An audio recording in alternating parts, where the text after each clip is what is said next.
Assalamualaikum warahmatullahi wabarakatuh. Saya sedang bersama dengan guru kita, sahabat kami, senior saya di Al-Azhar Kairo Mesir, Al-Mukarram Tengku Ustadz Damanhur Abbas. Jangan lupa ikuti kajian beliau. Yang tidak bisa, jangan ketinggalan ikuti kajian online beliau di channel Ustadz Damanhur Abbas Official. Subscribe, like, share, and comment.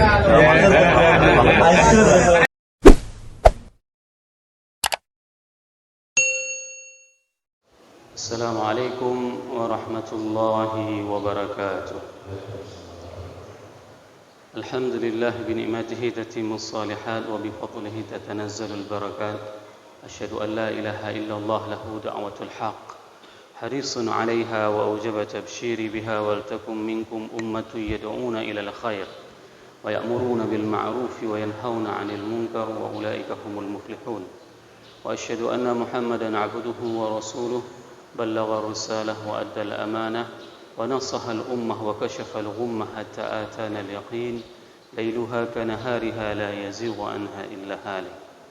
اللهم صل على سيدنا محمد النبي الأمي الحبيب المحبوب العلي القدر العظيم الجهد وعلى أزواجه أمهات المؤمنين وذرياته وآل بيته وأصحابه أجمعين. Rabbi shrah li sadri wa yassir li amri wahlul 'uqdatam min lisani yafqahu qawli, amma ba'd. Para asatiz yang saya muliakan, ayah bunda yang saya cintai, dan bapak ibu jemaah salat subuh yang dirahmati Allah. Marilah kita panjatkan puji dan syukur kita kepada Allah yang telah memberikan nikmat iman kepada kita dan nikmat Ramadan, di mana Allah telah mempertemukan kita dengan Ramadan tahun ini, dan Allah telah menggerakkan langkah kaki kita sehingga atmosfer surga itu terasakan yang kita rasakan sampai dengan hari ini.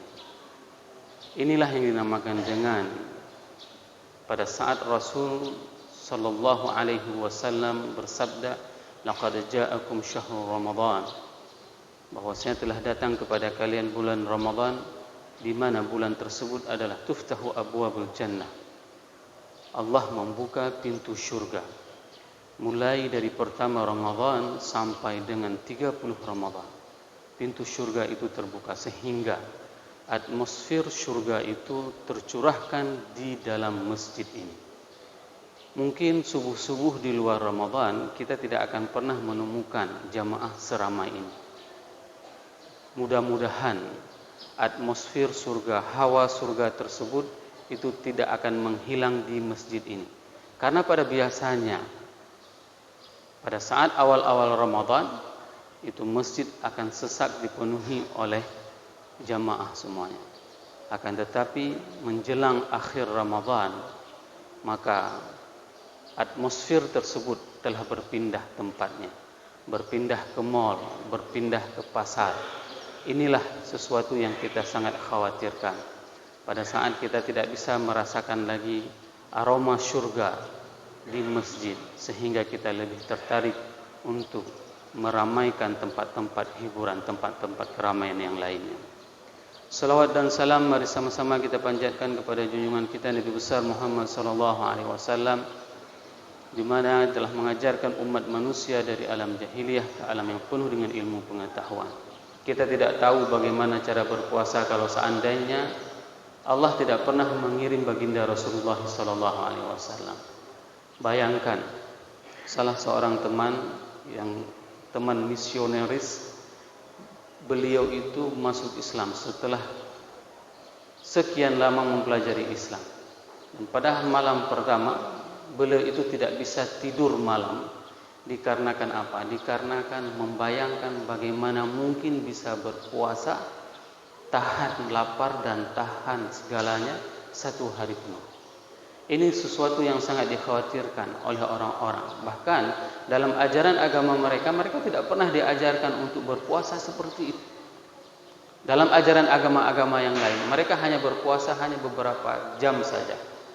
Maka oleh sebab itu ini adalah sebuah petunjuk kepada kita Bapak Ibu jemaah yang dirahmati Allah. Allah mengirim baginda Rasulullah SAW dan mengajarkan kepada kita bagaimana cara berpuasa, sehingga puasa kita itu tidaklah hanya sekedar menahan lapar, Akan tetapi bagaimana puasa menurut tuntutan yang diajarkan oleh baginda Rasulullah SAW. Bapak Ibu jemaah yang dirahmati Allah, subuh ini kita masih membahas tentang kajian wa'adul haq, janji pasti dari Allah. Ini merupakan salah satu kajian yang kita saat membahas tentang ayat Al-Quran dan hadis-hadis Rasulullah SAW tentang apa saja yang dijanjikan oleh Allah kepada kita. Di dalam surat Uhud ayat 112 Allah berfirman, A'udzubillahi minasyaitonirrajim, Bismillahirrahmanirrahim, Fastaqim kama umirt, wa man taba ma'ak, wa la tataghaw, innahu bima ta'maluna basir. Maka tetaplah fastaqim kama umur, maka tetaplah terhadap apapun yang diperintahkan oleh Allah. Wa man taba ma'aka wa la tataghaw, dan siapa saja orang-orang yang telah bertobat bersamamu, wa la tataghaw, dan janganlah kalian itu melampaui batas. Innahu bima ta'maluna basir. Sesungguhnya Allah itu Maha mengetahui dan Maha melihat apapun yang kita kerjakan.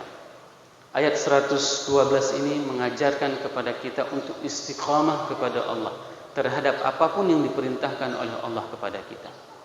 Allah memerintahkan kepada kita untuk melaksanakan salat 5 waktu. Maka keistiqamahan tersebut bukan hanya kita laksanakan pada saat datangnya Ramadan. Allah memerintahkan kepada kita untuk melaksanakan puasa. Akan tetapi istiqamah kita untuk melaksanakan ibadah puasa tersebut bukan hanya pada saat kita melaksanakan puasa di bulan Ramadan. Rasul mengajarkan kepada kita untuk melaksanakan puasa-puasa yang lain. Salah satu puasa yang senantiasa dilakukan oleh baginda Rasulullah adalah Yaumul Bid, hari pertengahan bulan. Rasul juga mengajarkan kepada kita bagaimana kita berpuasa pada hari Senin dan hari Kamis. Ini merupakan di antara anjuran yang diajarkan oleh Rasulullah kepada kita. Sehingga kita tidak hanya taat pada saat datangnya Ramadan. Tiba-tiba salah satu sosok kita itu akan menjadi sosok yang salih hanya pada saat Ramadan itu hadir. Akan tetapi Allah memerintahkan kepada kita, Fastaqim kama umirt, maka berpegang teguhlah, konsistenlah terhadap apapun yang diperintahkan oleh Allah. Dikarenakan apa? Dikarenakan tadi Rasul sudah mengatakan bahwasanya bulan Ramadan itu adalah bulan dibukanya pintu surga dan ditutup pintu neraka.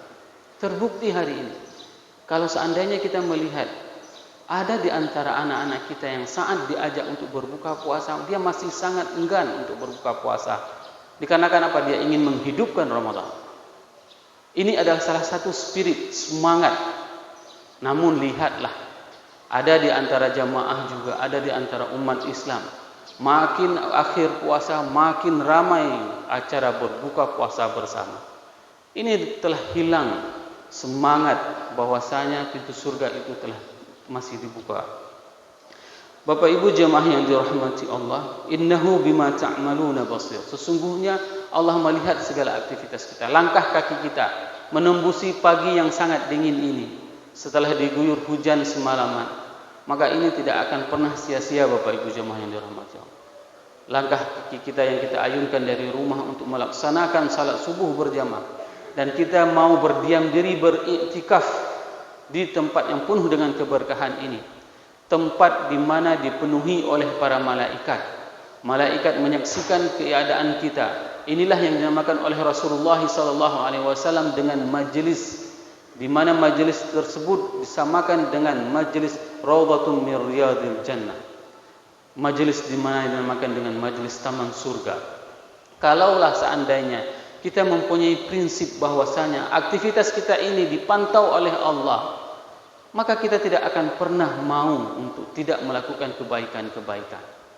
Inilah yang harus kita pahami. Pada saat kita melakukan setiap kebaikan tersebut, walaupun tidak dilihat oleh orang-orang, maka kita senantiasa melakukan kebaikan.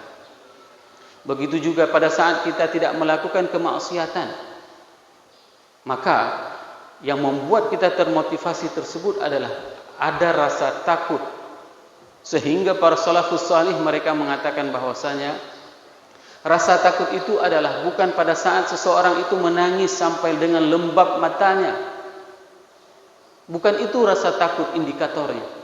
Akan tetapi rasa takut itu adalah pada saat seseorang mempunyai kesempatan untuk melakukan kemaksiatan, akan tetapi dia tidak mau melakukan kemaksiatan tersebut.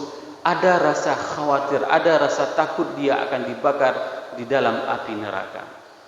Oleh sebab itu jemaah yang dirahmati Allah, pada ayat 113 Allah mengingatkan kepada kita semuanya agar kita tidak disentuh oleh api neraka.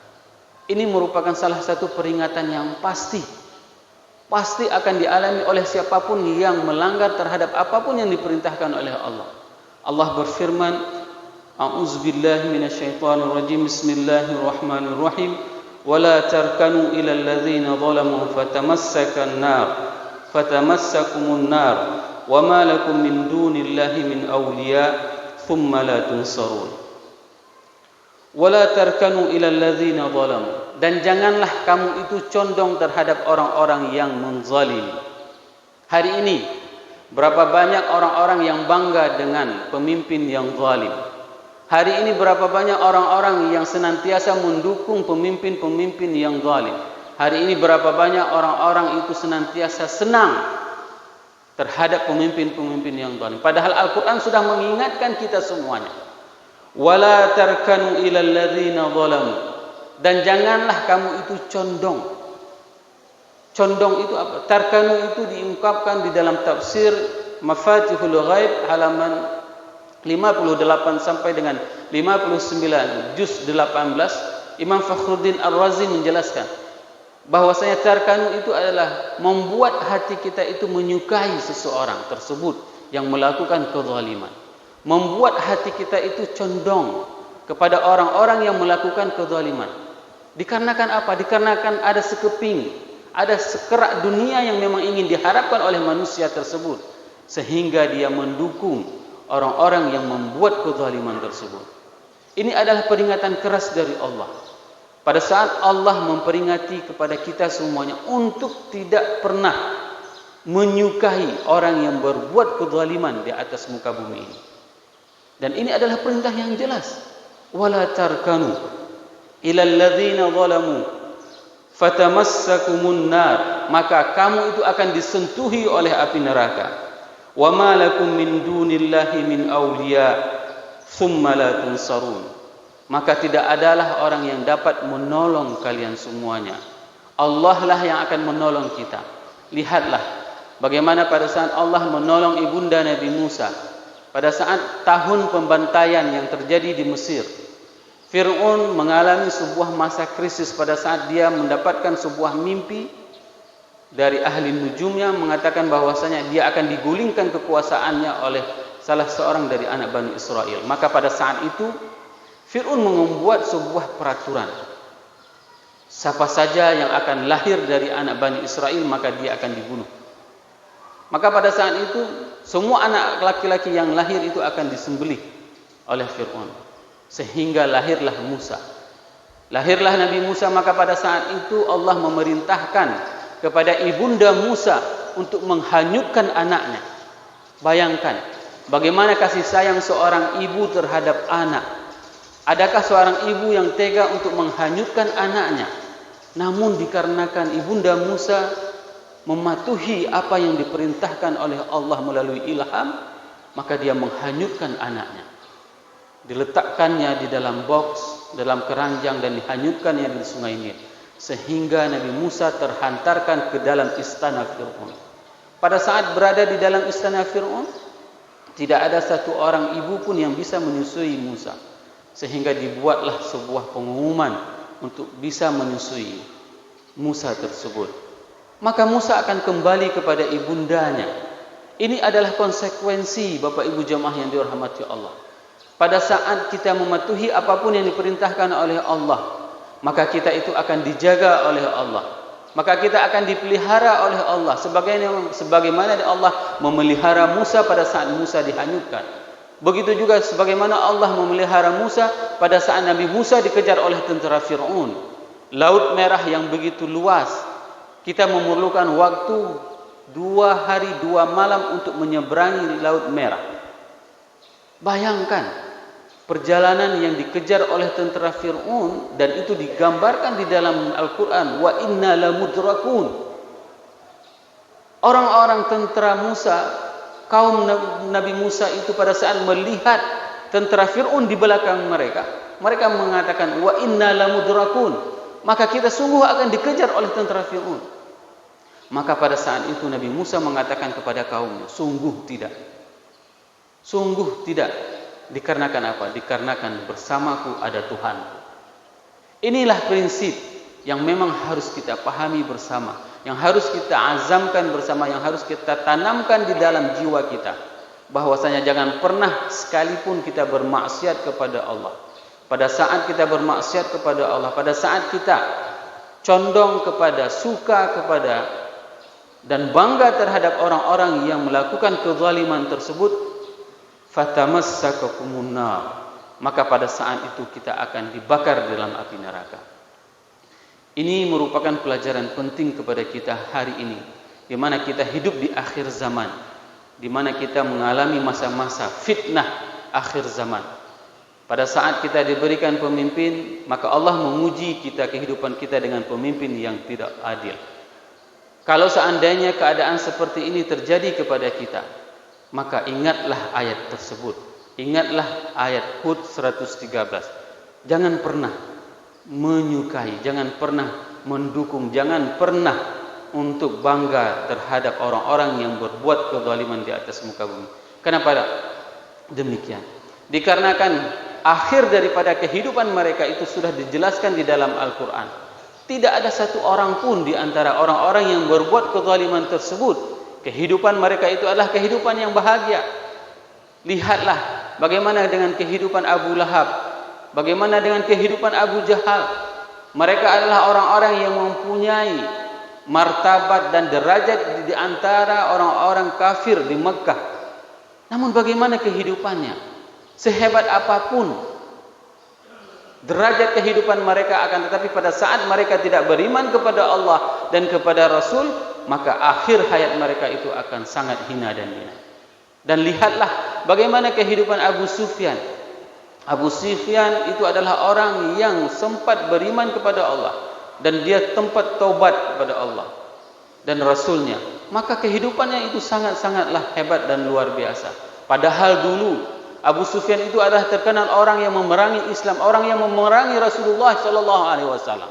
Namun dikarenakan adanya nuktatul intilaq, adanya starting point pada saat Abu Sufyan mengatakan keimanannya kepada Allah dan kepada Rasul, maka kehidupan Abu Sufyan jauh lebih baik daripada orang-orang yang tidak beriman. Ini merupakan sebuah janji pasti dari Allah dan Rasulnya, yang ingin mengajarkan kepada kita bahwasanya jangan pernah berpaling dari Allah dan Rasul. Sehebat apapun ujian yang kita alami, sehebat apapun krisis ekonomi yang kita alami, krisis minyak goreng, jangan sampai membuat kita itu berpaling dari Allah dan Rasul. Jangan sampai kita menipu.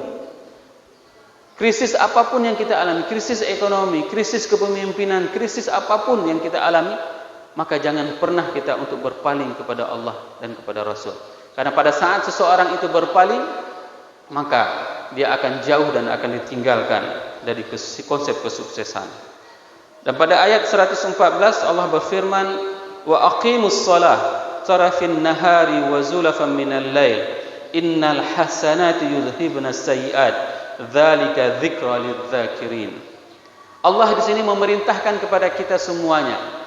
Apa perintah yang disampaikan oleh Allah? Wa aqimis shalah tarafin nahari wa zulafan minal lail. Maka laksanakanlah salat. Salat pada saat siang hari, yaitu salat zuhur dengan salat asar, wa zulafan minal lail, dan salat malam. Salat malam tersebut adalah salat maghrib, isya, dan qiyamul lail. Ini merupakan salah satu habit, kebiasaan yang memang harus dirubah pada saat kita telah melakukan salat malam, salat tarawih. Namun lihatlah bagaimana fenomena kehidupan di kota Lok Sumawe ini. Kadang belum selesai lagi salat tarawih di masjid, kafe sudah mulai penuh, macet total. Ini merupakan salah satu kebiasaan yang tidak pernah dilakukan oleh Rasulullah SAW. Rasul itu melalui ibunda Aisyah mengingatkan pada saat ada sepupu ibunda Aisyah yang menginap di rumah. Pada saat itu setelah salat Isya mereka ngobrol dan ibunda Aisyah menegur sepupunya mengatakan bahwasanya Rasul tidak pernah melakukan seperti yang kalian lakukan ini. Namun lihatlah hari ini kehidupan anak muda kita. Pada saat kita mau pulang, pada saat kita mau salat subuh, maka mereka baru pulang dari kafe. Ini adalah tugas dan tanggung jawab kita. Agar apa? Agar nanti para ayah itu tidak akan lari dari anaknya. Agar ibu nanti tidak lari dari anaknya. Kenapa lari? Yauma yafirul mar'u min akhihi wa ummihi wa abihi wa sahibatihi wa banihi. Ini adalah fenomena nanti pada saat kita dibangkitkan. Jangan sampai seorang ibu itu akan melarikan diri dari anaknya dikarenakan dia tidak mendidik anaknya dengan baik. Jangan sampai seorang ayah itu akan melarikan diri dari anaknya dikarenakan dia tidak pernah bertanggung jawab untuk mendidik anaknya, mengajak ke masjid, mengajarkan agama Islam ini. Begitu juga dengan seorang anak. Dia akan lari dari ayahnya. Dia akan lari dari orang tuanya dikarenakan apa? Dikarenakan dia menjadi anak yang durhaka terhadap orang tuanya. Ini adalah fenomena nanti di akhir zaman. Kita diingatkan oleh Allah agar kita tidak lari dari kenyataan tersebut. Innal hasanati yudhhibna sayyi'at. Bahwasanya kebaikan itu akan menghapus segala keburukan. Maka di dalam kitab-kitab Turas al-Islami itu dikatakan bahwasanya kalaulah kita 1 tahun yang lalu itu telah melakukan berbagai macam kemaksiatan dan Allah sampai dengan hari ini masih memberikan kepada kita umur panjang, mempertemukan kita dengan Ramadan, maka bertaubatlah. Mungkin banyak kemaksiatan yang telah kita lakukan pada tahun yang lalu selama 1 tahun, tapi Allah tidak mencabut nyawa kita. Ini adalah kesempatan kepada kita untuk bertobat. Pada saat kita bertobat, maka semua kejahatan yang kita lakukan itu digantikan dengan kebaikan. Bayangkan, hari ini yang ditunggu oleh Allah kepada kita itu adalah taubat. Mendeklarasikan diri kita untuk tidak mengulangi segala kemaksiatan yang pernah dilakukan. Berapa banyak di antara jamaah yang telah melakukan perzinaan? Berapa banyak di antara jamaah yang telah melakukan mabuk-mabukan? Namun Allah masih memberikan umur panjang, masih memberikan kesempatan sehingga kita bisa bertemu pada subuh yang berbahagia ini. Kita tidak tahu. Mungkin setelah keluar dari ruangan ini Allah mencabut nyawa kita. Mungkin setelah kita keluar dari ruangan ini Allah telah mencabut nyawa orang tua kita. Maka ini adalah kesempatan kepada kita semuanya untuk selalu berbuat baik, berbakti kepada orang tua. Saya selalu mengingatkan jamaah di mimbar ini. Banyak di antara ibu-ibu itu yang sedih terhadap anaknya, tinggal satu kota bersama anaknya, tetapi anaknya tidak pernah mengunjunginya. Anaknya tidak pernah samperin dia ke rumahnya. Ini adalah fenomena. Apa salahnya? Pada saat bulan Ramadan seperti ini dia berbakti kepada orang tuanya, dia tunjukkan kecintaannya kepada orang tuanya. Dia tanya kepada ibunya, menu buka puasa yang paling disukai oleh ibunya apa? Wallahi, saya katakan ini adalah cerita jamaah. Dia setiap apapun keinginan ibunya dia penuhi. Pada suatu hari dia tanyakan kepada ibunya. Ibunya berada di luar kota dan setiap hari dia melakukan hubungan komunikasi dengan ibunya. Dia telepon ibunya. Apa kabar, Mak? Gimana, sehat, Mak? Semua setiap hari seperti itu dia lakukan. Pada suatu hari dia bertanya kepada ibunya, Mama kepingin apa? Itu ditanyakan oleh anaknya kepada ibunya. Nak, Mama kepinginlah makan KFC. Coba bayangkan, nenek yang sudah tua mempunyai belahan cucu itu meminta kepada anaknya, kepingin tahu bagaimana rasa KFC. Maka sang anak itu mengirimkan uang untuk dibelikan KFC kepada ibunya. Dan apa yang terjadi? Besoknya ditelepon lagi mamanya. Gimana, Mak, rasa KFC? Enak, Mak. Apa dijawab sama ibunya dengan sangat polos? Ayam rupanya nak KFC itu ya. Begitulah ibu kita yang tidak tahu bagaimana update-nya informasi tentang dunia ini. Namun ini adalah kesempatan kepada anak. Kesempatan untuk berbakti dikarenakan surga itu adanya di bawah telapak kaki ibu. Karena setiap orang masih mempunyai ibu, maka dia tidak usah jauh-jauh untuk meraih surga tersebut. Dia bisa meraih surga tersebut melalui mengabdi dirinya kepada orang tuanya. Tanyakan kepada ayahnya, kepingin bukaan apa hari ini, belikan kepada orang tuanya. Jangan takut sama istri untuk berbagi kepada orang tuanya. Ini bahaya sekali kalau ada seandainya suami yang takut kepada istrinya untuk membeli bukaan, untuk berbakti kepada orang tuanya, maka itu adalah kumpulan suami yang takut kepada istri. Maka oleh sebab itu Bapak Ibu jemaah yang dirahmati Allah, lakukanlah setiap kebaikan, karena setiap kebaikan itu akan menghapus setiap keburukan yang pernah dilakukan oleh manusia. Semoga apa yang saya sampaikan ini bermanfaat kepada diri saya dan kepada jemaah semuanya, sehingga kita bisa meningkatkan keimanan kita dan ketaatan kita kepada Allah dan kepada Rasul. Subhanakallahumma wa bihamdika asyhadu an la ilaha illa anta astaghfiruka wa atubu ilaik. Wassalamu alaikum warahmatullahi wabarakatuh.